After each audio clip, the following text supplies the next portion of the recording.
සහභාගී වෙන්න පරිශ්‍රය කියන ලැබෙන අවස්ථාව ගැන මොකද ඉස්සරට වඩා දැන් තියෙනවා විදිහට නෑ මම හිතන්නේ අවුරුදු 19න් පහළ කණ්ඩායමට තේරෙනවා කියන්නේ ජාතික කණ්ඩායමට යන්න තියෙන දොර කිට්ටු වෙනවා කියන එක. ඉතින් මම හිතනවා විශේෂයෙන්ම අද මේ තීරීපත් වෙන ක්‍රීඩකයන්ටත් ඒ වගේම මේ සංචිතවල ඉන්න ක්‍රීඩකයන්ටත් අද හොඳ අවස්ථාවක් ලැබිලා තියෙනවා.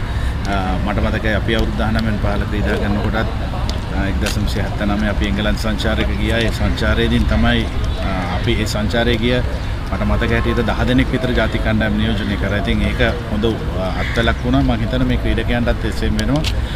ප්‍රධානම දේ මම ඒකයි හැම වෙලෙම කියන දෙයක් තමයි මේ ක්‍රීඩකයන්ගේ අවධානය විය යුත්තේ රටට ක්‍රීඩා කිරීම සහ ජාතික කණ්ඩායම නියෝජනය කරන්න අවස්ථාව ලබා දීම. හුඟක් වෙලාවට අද තියෙන මූල්‍යමය පැත්ත බලලා හුඟක් ක්‍රීඩකයෝ ඒ පැත්තට ඇස් යොමු කරනවා. ඉතින් අපි මේ වයසම මේ තරුණ ක්‍රීඩකයන්ව හදාගත්තොත් මුදල නෙමෙයි රට වටින්නේ කියන එක මම හිතනවා අපේ ක්‍රිකට් ඉදිරියට ගෙන යන්න එච්චර අමාරු වෙන්නේ නැහැ කියලා. ඉතින් ඒකට කල්පනාකාරීත්වයේ ලොකු දායකත්වයක් තියෙන්න ඕනේ. විශේෂයෙන්ම මම දකිනවා මෙතන ජාතික කණ්ඩායම නියෝජනය කරපු ක්‍රීඩකයෝ හුඟක් ඉන්නවා පුහුණු කරුවන් හැටියට. මම හිතනවා ඒකත් හොඳ අත්වලක්.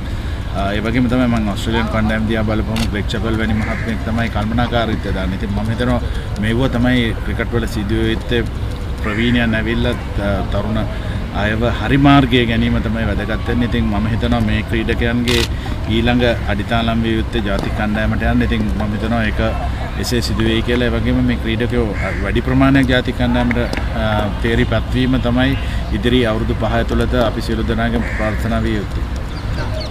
ක්‍රිකට් ආයතනයත් එක්ක යට කාලේ සම්බන්ධුන්නේ නෑ මම ක්‍රිකට් ආයතනයත් එක්ක කිසිම සම්බන්ධයක් නෑ. මම ආවේ ක්‍රීඩකයෝ ටික හින්දා. ඒ වගේ මට ආරාධනාවක් ලැබුණා ක්‍රීඩකයන්ට ඇවිල්ලා කතා කරන්න කියලා. මම ක්‍රිකට් ආයතනයෙන් මම ටිකක් බැහැර වෙලි ඉන්නේ.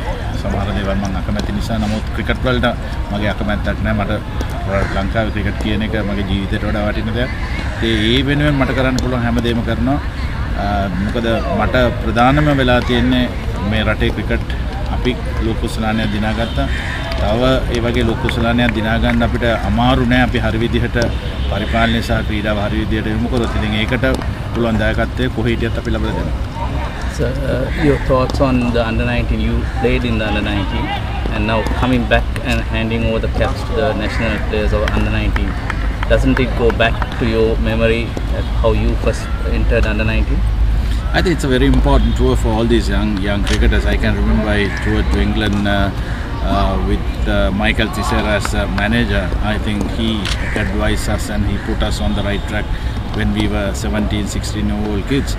Out of that lot, we had about 10 guys who represented the country, and that is what we need to do. We need to pick the right people, we need to pick the right combinations and get the right people to play cricket. It's very, very important for these young cricketers to concentrate on cricket rather than thinking of the other lines. It's so unfortunate. It has been, especially in the last couple of years, we could see a lot of cricketers were looking at the monetary values rather than the cricket values. That's something we need to correct them at this age, because it's a very important age and we need right people to look after them and advise them to put on the right track. If you don't do that, I'm sure that these people might, these young cricketers might look into the financial benefits rather than playing for the country. I always say that keeping 20 million people happy was the best thing for me in my whole life. I think that's an attitude they should adopt when they play for the country. And what did you say to the youngsters when you gave them a small pep talk? You know, that's the exact thing I said. I always told them, like whenever I go to schools or wherever I go, I always said playing for the country is the most important thing. Don't look at the money part. Money will come behind you, but don't go behind money.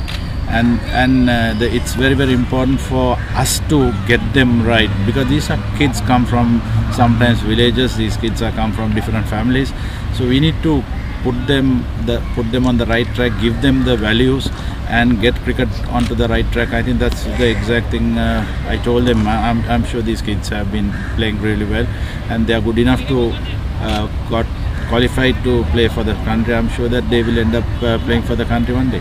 Thank you very much.